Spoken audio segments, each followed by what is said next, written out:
شروع اللہ کے نام سے جو بڑا مہربان نہایت رحم فرمانے والا ہے۔ اللہ ہی کی تسبیح کی ہر اس چیز نے جو آسمانوں میں ہے اور جو زمینوں میں ہے، اور وہی بہت غالب بڑی حکمت والا ہے۔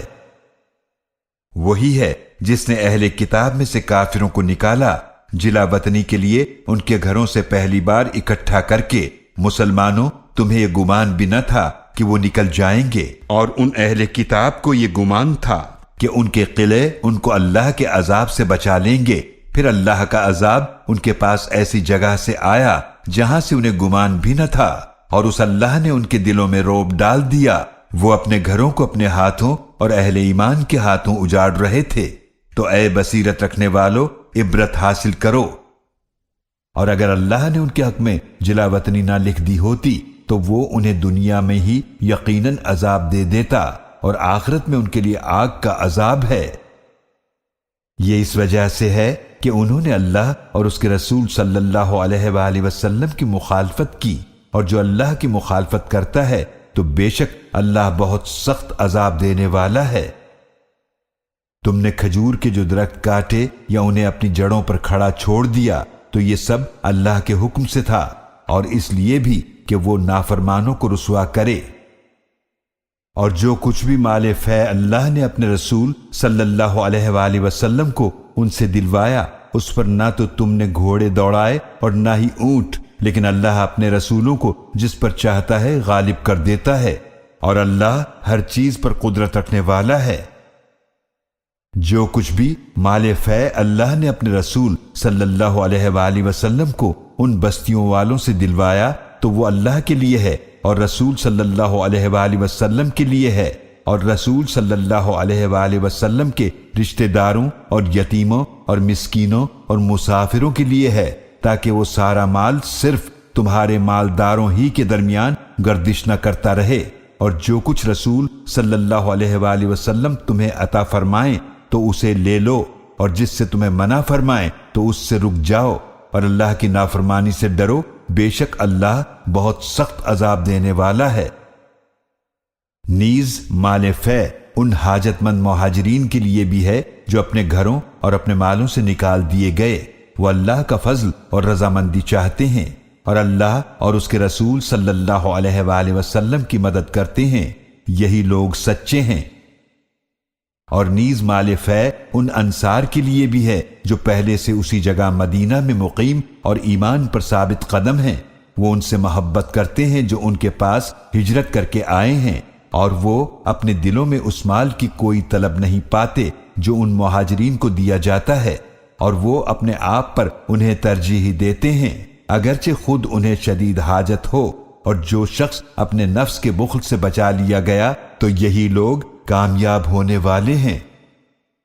اور مال فے ان کے لیے بھی ہے جو ان مہاجرین اور انصار کے بعد آئے، وہ کہتے ہیں اے ہمارے رب، ہمیں بخش دے، اور ہمارے ان بھائیوں کو بھی جو ہم سے پہلے ایمان لا چکے ہیں، اور ہمارے دلوں میں ایمان والوں کے لیے کوئی بغض نہ رکھ۔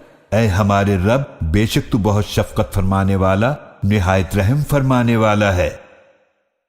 کیا آپ نے ان لوگوں کے حال کو نہیں دیکھا جو منافق ہوئے، جو اپنے ان بھائیوں سے کہتے ہیں جو اہل کتاب میں سے کافر ہو گئے ہیں کہ اگر تم مدینے سے نکالے گئے تو ہم بھی ضرور تمہارے ساتھ نکلیں گے، اور ہم تمہارے بارے میں کبھی بھی کسی کی بات نہیں مانیں گے، اور اگر تم سے قتال کیا گیا تو ہم ضرور تمہاری مدد کریں گے، اور اللہ گواہی دیتا ہے کہ بے شک وہ ضرور جھوٹے ہیں۔ اگر وہ یہود نکالے گئے تو یہ منافقین ان کے ساتھ کبھی نہیں نکلیں گے، اور اگر ان کے ساتھ قتال کیا گیا تو یہ ان کی ہرگز مدد نہیں کریں گے، اور اگر انہوں نے بالفرض ان کی مدد کی بھی تو ضرور پیٹھ پھیر کر بھاگ جائیں گے، پھر کہیں سے ان کی مدد نہیں کی جائے گی۔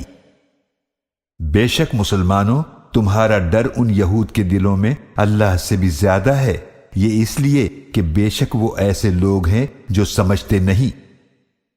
مسلمانوں، یہ سب لوگ اکٹھے ہو کر بھی تم سے جنگ نہیں کر سکیں گے، مگر قلعہ بند بستیوں میں یا دیواروں کی آڑ میں چھپ کر۔ ان کی لڑائی ان کے آپس میں ہی بہت سخت ہے۔ اے مخاطب، تو انہیں اکٹھا سمجھتا ہے حالانکہ ان کے دل ایک دوسرے سے جدا جدا ہیں۔ یہ اس وجہ سے ہے کہ بے شک وہ ایسے لوگ ہیں جو سمجھتے نہیں۔ ان کا حال تو انہی لوگوں جیسا ہے جو ان سے کچھ ہی مدت پہلے اپنے کیے کا وبال چکھ چکے ہیں، اور ان کے لیے دردناک عذاب ہے۔ ان کی مثال شیطان کی سی ہے جب اس نے انسان سے کہا کہ کافر ہو جا، پھر جب وہ کافر ہو جاتا ہے تو کہتا ہے کہ بے شک میں تجھ سے بیزار ہوں، بے شک میں تو اللہ سے ڈرتا ہوں جو تمام جہانوں کا رب ہے۔ پھر ان دونوں کا انجام یہ ہوا کہ وہ دونوں جہنمی ہو گئے جہاں وہ ہمیشہ رہیں گے، اور ظالموں کی یہی سزا ہے۔ اے ایمان والو، اللہ کی نافرمانی سے ڈرو، اور چاہیے کہ ہر شخص دیکھتا رہے کہ اس نے کل قیامت کے دن کے لیے کیا آگے بھیجا ہے، اور اللہ کی نافرمانی سے ڈرو، بے شک اللہ اس سے خوب باخبر ہے جو تم کرتے ہو۔ اور ان لوگوں کی طرح نہ ہو جاؤ جو اللہ کو بھول گئے تو اللہ نے انہیں خود اپنے آپ سے غافل کر دیا، یہی لوگ نافرمان ہیں۔ جہنم والے اور جنت والے برابر نہیں ہو سکتے، جنت والے ہی کامیاب ہیں۔ اگر ہم اس قرآن کو کسی پہاڑ پر نازل کرتے تو اے مخاطب، یقیناً تو اسے اللہ کے خوف سے جھک کر پاش پاش ہوتے ہوئے دیکھتا، اور یہ مثالیں ہم لوگوں کے لیے بیان کرتے ہیں تاکہ وہ غور و فکر کریں۔ وہی اللہ ہے جس کے سوا کوئی معبود نہیں، وہ ہر پوشیدہ اور ظاہر کو جاننے والا ہے، وہ بڑا مہربان نہایت رحم فرمانے والا ہے۔ وہی اللہ ہے جس کے سوا کوئی معبود نہیں، بادشاہ ہے ہر عیب سے پاک ذات، ہر نقص سے سالم، امن بخشنے والا، سب کا نگہبان، بہت غلبے والا، بڑی طاقت والا، بے حد بڑائی والا ہے۔ اللہ ہر اس چیز سے پاک ہے جسے وہ اللہ کا شریک ٹھہراتے ہیں۔ وہی اللہ ہے جو پیدا فرمانے والا، وجود میں لانے والا، صورت بنانے والا ہے، اسی کے لیے تمام اچھے نام ہیں۔ جو کچھ آسمانوں اور زمینوں میں ہے وہ سب اسی کی تسبیح کرتے ہیں، اور وہی بڑا غالب نہایت حکمت والا ہے۔